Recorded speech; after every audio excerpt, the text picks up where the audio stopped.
मंत्र्यांच्या सभेनंतर जळगावमध्ये शिंदेंच्या शिवसेनेकडून शिक्षकांना पैशाचं वाटप करण्यात आल्याचा आरोप सुषमा अंधारे यांनी केलेला आहे। ठाकरेंच्या शिवसेनेच्या नेत्या सुषमा अंधारे यांनी एक्स पोस्ट करत एक व्हिडिओ समोर आणलेला आहे आणि यानुसारच पैसे वाटपाचा आरोप त्यांनी केलेला आहे। नाशिक शिक्षक मतदारसंघामध्ये शिंदेंच्या शिवसेनेकडून पैसे वाटले गेले असा आरोप त्यांनी केलाय।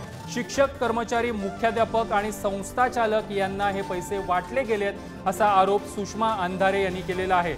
नाशिक शिक्षक मतदारसंघाचे उमेदवार किशोर दराडेंच्या प्रचारार्थ मुख्यमंत्र्यांनी काल जळगावमध्ये सभा घेतलेली होती आणि या सभेनंतरच हे पैसे वाटले गेले अशा प्रकारचा आरोप सुषमा अंधारे यांनी केला।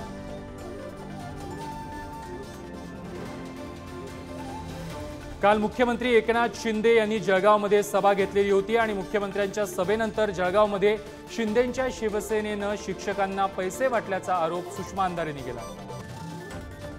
दुर्दैवी आहे, महाराष्ट्राचं राजकारण अतिशय गलिच्छ सत्ताधाऱ्यांनी केलेलं आहे। आईस, इन्कम टॅक्स, सीबीआय आणि ईडी घर फोडा, पक्ष फोडा, पैसे वाटा। त्यांना असं वाटतं 50 खोके एकदम ओके। हे काही लोकांसाठी असेल, पण मराठी माणूस हा स्वाभिमानी आहे। तो 50 खोके नॉट ओके आणि त्यांनी 50 खोके वाल्यांना रिजेक्ट केलंय हा डेटा सांगतो महाराष्ट्राचा।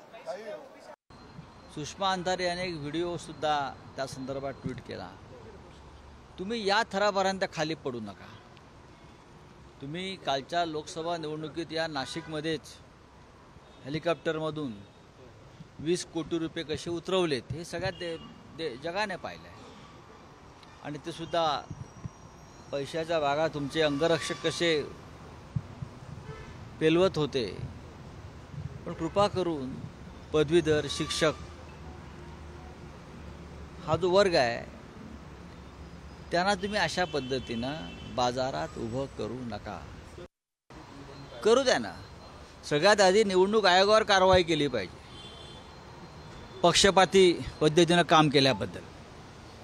आणि हे जे सरकार आहे सध्याचं हे अस्थिर सरकार आहे। ज्या दिवशी सरकार कोसळेल त्या दिवशी पहिली कारवाई निवडणूक आयोगाच्या 3 अधिकाऱ्यांवर होईल। सरकार कोसळायला काय ते वडापावचं दुकान नाही, शिव वडापावचं दुकान नाही। हे सरकार कोसळणार तर नाहीच, पण त्या अगोदर निवडणूक आयोगाच्या अगोदर संजय राजाराम राऊत आणि त्याच्या आजूबाजूच्या लोकांवर किती लवकर कारवाई होते हे येणाऱ्या दिवसामध्ये कळेल।